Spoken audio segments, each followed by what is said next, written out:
Bueno, hola a todos. En el encuentro pasado, acá estuvimos con Crearte, estuvimos trabajando en el encuentro anterior, ¿se acuerdan? Con Mariana Pueta y con Luz Costa sobre la Comisión de Accesibilidad de la Universidad del Comahue. Se nos fueron un poquito los tiempos, por eso vamos a hoy intentar reponer con este video algunos temas que nos quedaron sin abordar en las clases presenciales y que nos es clave para seguir trabajando y avanzando. No nos estamos yendo de tema, sino que estamos profundizando algunos contenidos. Ustedes vieron con la profe Nati algunas cuestiones sobre los derechos humanos, ¿no? Que son muy importantes saberlo, sobre todo cuando son vulnerados en el ejercicio. La manera de saber y de fundamentar son los derechos humanos, son las distintas leyes. Estuvimos viendo los distintos modelos de intervención vinculados también con esta línea histórica, pensando en la discapacidad, el modelo de la presidencia, el modelo de la rehabilitación, el modelo social, que hoy conviven, coexisten, y que es muy importante poder leer en nuestras instituciones y en nuestras intervenciones, para poder, por supuesto, fortalecer el modelo social que habla y construye inclusión.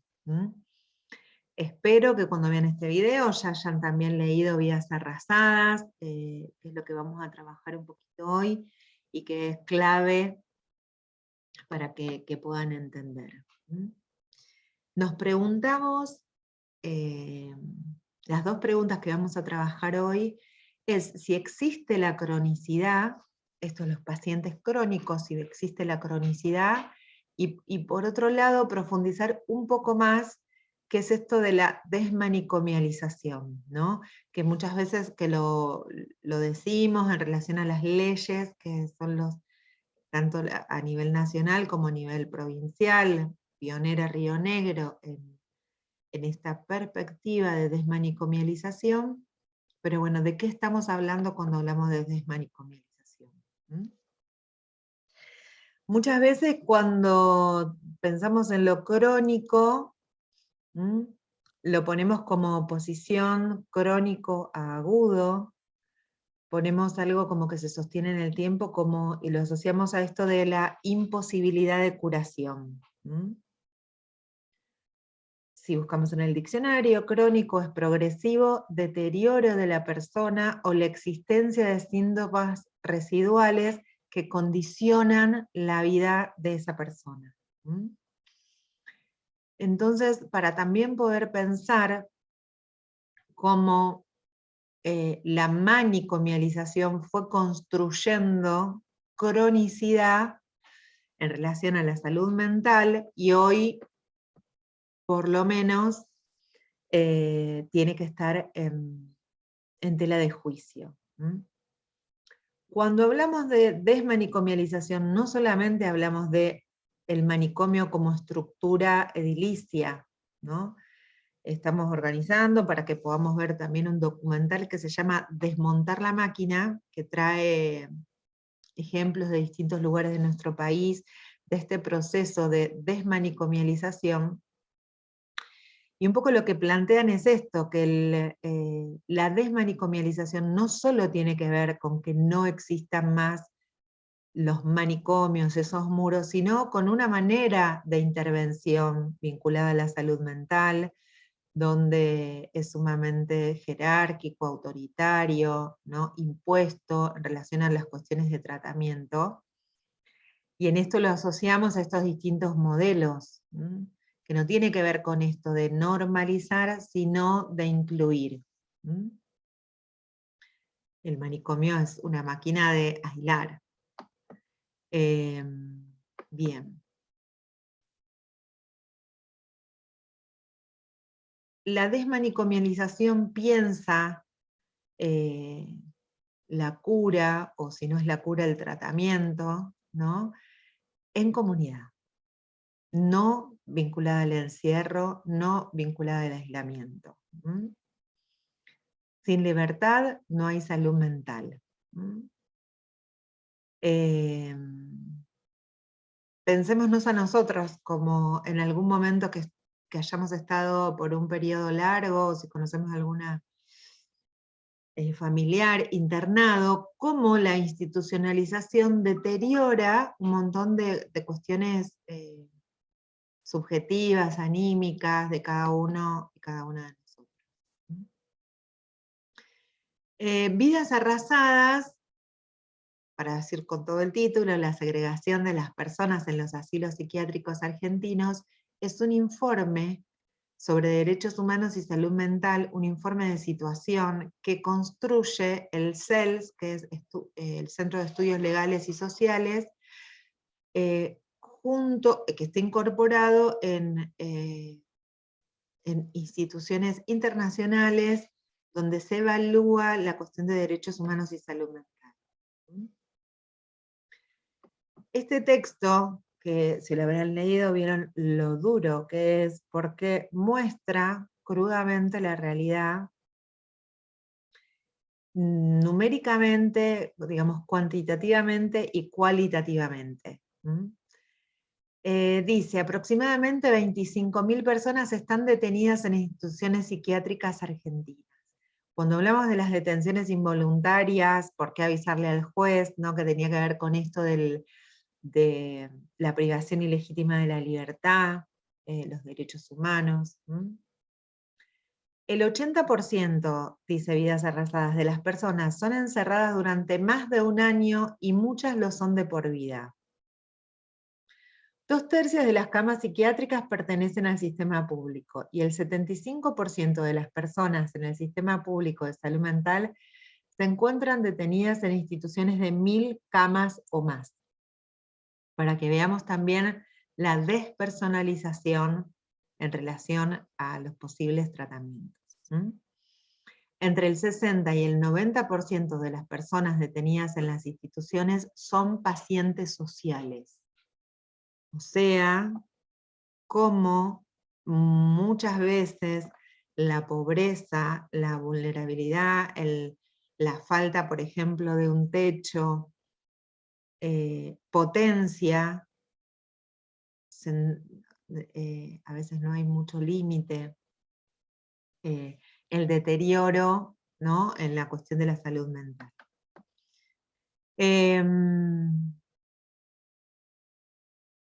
Dice, al menos el 75% de las personas que requirió asistencia en salud mental en algún momento de su vida no las recibió.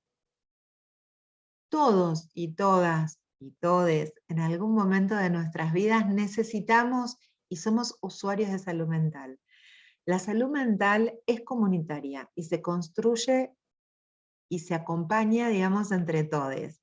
Y para no pensar tampoco al usuario de salud mental como alguien lejano, peligroso, como estuvimos trabajando en relación a estas cuestiones de estereotipos, sino poder pensar de que todos y todas en algún momento de nuestra vida necesitamos el apoyo, el tratamiento vinculado a la salud mental. Tanto en relación a los equipos interdisciplinarios, que es entre todos también el abordaje, también todos y todas somos en algún momento usuarios y usuarias de salud mental. Para ir también sacando estos velos que hablan de patologías de otros, ¿no? La segregación vinculada a la salud mental es violatoria de los estándares internacionales de derechos humanos y contribuye la discriminación, la segregación, a generar discapacidad, a fragilizar los lazos sociales, la cuestión del aislamiento, por ejemplo, y a provocar la pérdida de habilidades esenciales para la vida en comunidad. Esto nos sucede con internaciones largas, esto nos sucede con la pandemia, en la cuestión del aislamiento, cómo se fueron perdiendo habilidades que hoy tenemos que recuperar y que tenemos que todavía trabajar sobre esos deterioros que todavía no sabemos qué dimensiones tienen vinculadas al aislamiento, ¿no? En algunas poblaciones más que en otras todavía. ¿Mm?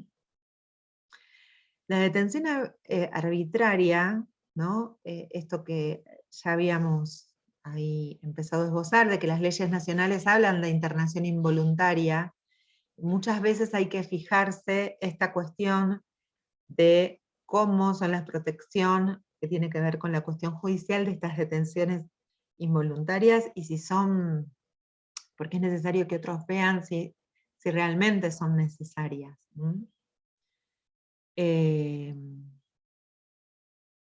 Entonces, las leyes nacionales aseguran el derecho a recibir asistencia jurídica o de representar pruebas en favor propio en relación a la internación voluntaria. El Código Civil también acompaña en este sentido, aunque está redactado en términos más generales. Igualmente lo que se plantea desde el CELS es que todavía hay que adecuar las leyes nacionales para que la internación involuntaria pueda cumplir estándares que no tengan que ver con la detención arbitraria, ¿no? Y que es necesario garantías, por eso rápidamente tiene que ser intervenido, notificado e intervenir el sistema judicial. Estas internaciones vinculadas a salud mental, pero sobre todo de todos los que tengan que ver con las instituciones totales, las instituciones cerradas, muchas veces se producen abusos en relación a estas instituciones totales de centros de internación. Muertes que no son investigadas, quizás algunos se acuerda del Montes de Oca, por ejemplo, o del Borda, de grandes instituciones vinculadas a la salud mental. Privación de libertades en celdas de aislamiento. Esto también pasa, me acuerdo en relación a prácticas otros años anteriores, de la situación de un usuario que había estado en mucho tiempo ilegalmente, porque no se puede tener tanto tiempo, por ejemplo en el penal 3, y que esto generó un brote esquizofrénico, ¿no? Pensémonos a nosotros en esos espacios de celdas, en las condiciones de vida. Abusos físicos y sexuales, falta de atención médica, o sea que no están en una situación de tratamiento, sino en una situación de aislamiento solamente, ¿no? Pensemos en los derechos del paciente y en la gradualidad vinculada a las intervenciones en salud mental. Condiciones insalubres de alojamiento, ausencia de esto de rehabilitación, de tratamiento, tratamientos inadecuados y sobrepoblación. Porque muchas veces estos manicomios, estos centros de internación, eran pensados como una pena, no como un tratamiento, ¿no? Como una penalidad, no como un tratamiento.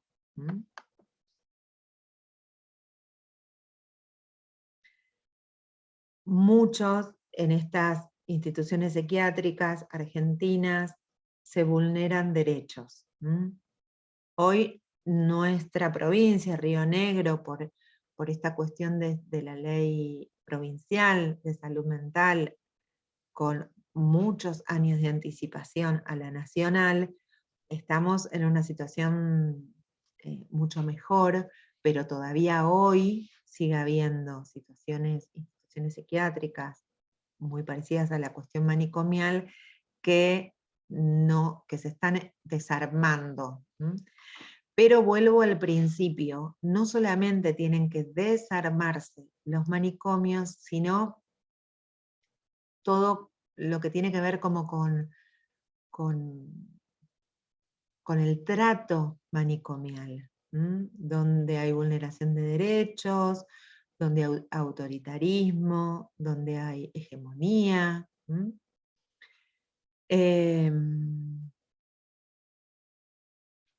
y plantea, cuando se escribe Vidas Arrasadas, que existen modelos e iniciativas de reforma, de inclusión, de respeto del sujeto de derecho, y que es muy importante la articulación política general para la creación de un plan nacional vinculado a salud mental. No se puede dar una cosa sin la otra.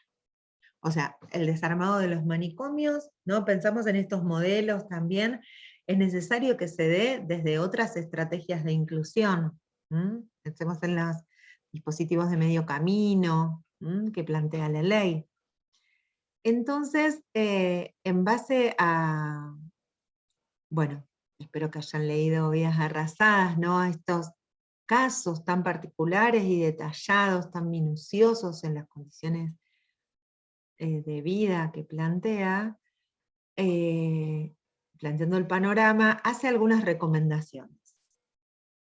Dice, erradicar los ambientes peligrosos, sucios e inhumanos en los cuales son forzadas a vivir las personas institucionalizadas. Miren qué básico, garantizar alimentación, cuidado médico y personal adecuado y suficiente para proteger la salud y la seguridad de las personas institucionalizadas. Investigar todas las muertes ocurridas dentro de las instituciones mediante mecanismos administrativos y judiciales de investigación que prevengan muertes futuras. Porque también cuando potenciamos el aislamiento, cortamos los lazos sociales y empieza a no haber registros de un otro, sino solamente en la situación institucional, que muchas veces es abusiva. Entonces es un círculo vicioso. Eliminar las celdas de aislamiento, la privación sensorial dentro de las celdas, la reclusión involuntaria, las restricciones físicas. Miren de las cosas tan básicas que estamos hablando. Crear mecanismos de control independientes, como fuera de del personal institucional, que prevenga esos abusos, que garantice el ejercicio de los derechos. Adecuar el proceso de internación psiquiátrica a los estándares internacionales, que pueda ser revisada el porqué de esa internación, el porqué de una internación involuntaria, de poder pasar lo antes posible de la situación de una internación involuntaria a involuntaria, por ejemplo. Adoptar leyes de salud mental en todo el país, y bueno, de nuevo se plantean los estándares internacionales vinculados a los movimientos de salud mental. Y lo que plantea fuertemente en las palabras finales, Vidas Arrasadas, tiene que ver con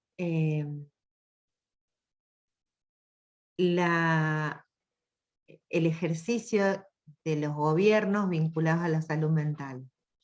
El gobierno argentino debe reconocer la situación de sujeto de derecho de las personas usuarias y garantizar su inclusión ciudadana plena en todos los aspectos de la vida en la comunidad. De nuevo, como hablábamos en el encuentro pasado, la Convención para Personas en Situación de Discapacidad, lo que hace es detallar, que es terrible, ¿no? Pero detallar y subrayar que son personas que son sujetos de derecho. Vidas Arrasadas vuelve a plantear lo mismo. Son personas con derecho al ejercicio de sus derechos y pleno goce de esos derechos. Proteger los derechos humanos de esta población requerirá un cambio de paradigma desde un sistema que sustituya a la persona en la toma de decisiones, de institucionalización y detención arbitraria, a un sistema de reconocimiento de la autonomía, basado en la comunidad, en la atención primaria de la salud mental y de los servicios sociales que contribuyan a fortalecer las redes sociales.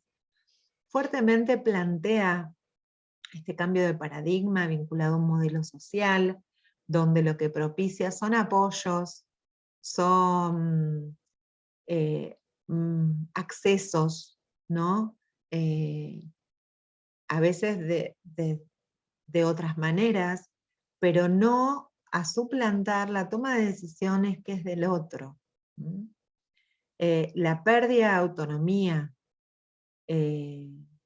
Muchas veces estas instituciones totales, cerradas, avasallan en todos estos derechos y ejercicios de los derechos a las personas.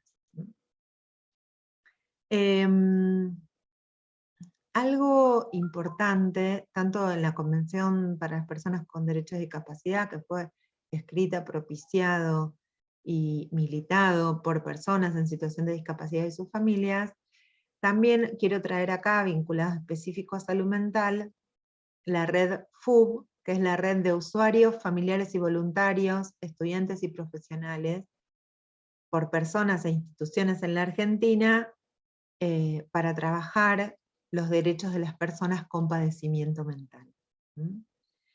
El desafío de la red FUD es integrar grupos, asociaciones, personas que superen los propios enfoques hegemónicos y corporativos para construir un rumbo más democrático y cooperativo. Estos cambios de modelo que aparecen, digo, uno lo puede pensar como modelos enormes, pero también en modos de intervención como profesional y en la relación con el usuario. Uno de los objetivos de la Red FUD es formar profesionales de la salud en el trabajo comunitario, la salud mental es comunitaria, que promueven esta reconstrucción de lazos, de redes, de integración activa y productiva, donde problematizan también estos, a veces, ¿no? Nosotros veíamos desde del modelo médico hegemónico, donde se piensa la solución con un fármaco o con una psicoterapia.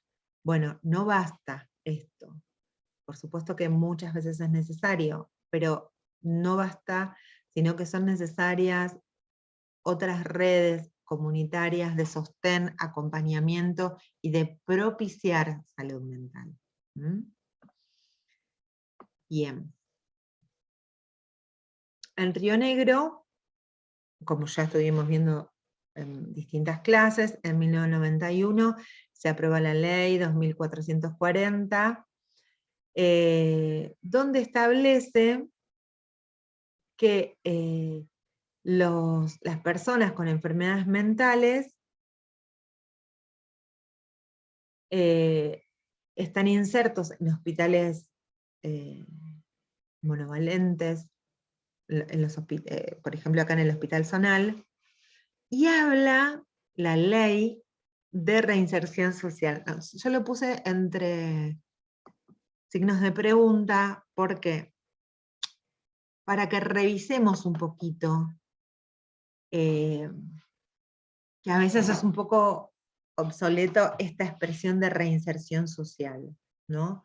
Nosotros ya estamos hablando de inclusión, y que en realidad también es parte del sistema estar como aislados, nunca se fueron de la sociedad, sí pueden estar más marginados, aislados, pero viven, digamos, en una sociedad. Entonces sí es importante hablar, aunque la ley habla de reinserción social, que no está mal, pero empezar a problematizar esta forma de decir y trabajar sobre todo en la inclusión. ¿Cómo nos va con la ley? Hay un estudio independiente que trabajó sobre la ejecución de la ley, y lo que se dice es se necesita mayor financiamiento para cumplir, por ejemplo, con relación a las casas de medio camino. Lo tenemos acá en nuestra ciudad, Camino Abierto, el Centro Cultural, pero necesitamos más dispositivos. Ahora también hay una casa tutelada donde conviven distintos usuarios, ¿no? Pensar en instituciones, en organizaciones más pequeñas, no instituciones tan anónimas para los usuarios. Estamos hablando, ¿no? Vidas Arrasadas habla de miles y miles de personas en situación de internación. La provisión de alternativas para alojamientos para personas con enfermedades mentales crónicas, que no tienen una red sociofamiliar, porque una de las características es como que se irrumpe y se cortan esas redes sobre todo vinculadas al aislamiento o a conflictos también vinculados por los padecimientos de salud mental.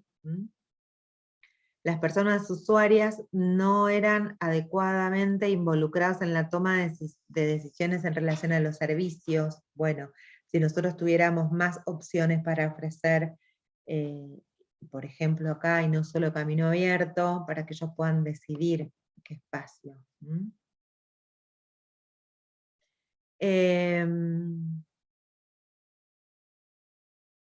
Existe un programa de rehabilitación y externación asistida que va haciendo también estos caminos de la desmanicomialización. Que un poco lo que nos interesa subrayar es cómo es el deterioro vinculado a las intervenciones prolongadas. ¿Por qué? Yo me rememoro a mis prácticas vinculadas a salud mental en el Borda, ¿no? En un servicio de emergencia de pacientes psicóticos. Nosotros teníamos como objetivo que no, y eran las situaciones más críticas los que llegaban a ese servicio, que la internación permitiera compensar, recomponer, y que el tratamiento continuara de manera externa. El parámetro nuestro era no más de un mes de internación, por los efectos que traía la institucionalización y las internaciones prolongadas. Hay que rápidamente empezar a trabajar con la familia, empezar a trabajar esas relaciones. Si no, la familia hasta concretamente va ocupando los espacios en la casa de esa persona que está en la institución y después no hay lugar. Este programa se basa en que las personas hospitalizadas sufren, y especialmente dos problemas. Por un lado, el deterioro que la institucionalización produce. Si pensamos en cualquier internación larga, cómo nos va afectando en la pérdida de autonomía, de habilidades, de capacidades, y el abandono sociofamiliar. Entonces, rápidamente hay que tratar de, bueno, si se necesita una internación, por supuesto, pero que sea lo menos prolongada posible.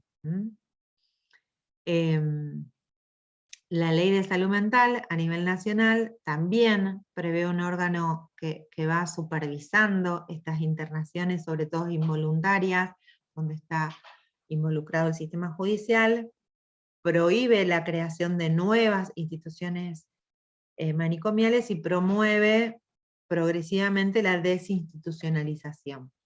Nosotros venimos con un proceso como provincia anterior a la ley de salud mental nacional, por eso hoy nos encuentra sin instituciones, sin manicomios en nuestra provincia. Incluir a personas usuarias de los servicios de salud mental en un proceso de externación en emprendimientos productivos, que también alcanzan a otro sector de los excluidos, los desocupados. Puede deducirse trabajos en pos de la desestigmatización, estos estereotipos que nosotros tenemos de la inclusión sociolaboral en redes comunitarias más amplias que el propio sistema de salud mental. Para los usuarios de salud mental no se alcanza con la intervención en salud. Tenemos que pensar en emprendimientos donde se puedan incluir, en otros espacios de talleres donde puedan circular, ¿no? Espacios también educativos que sean inclusivos.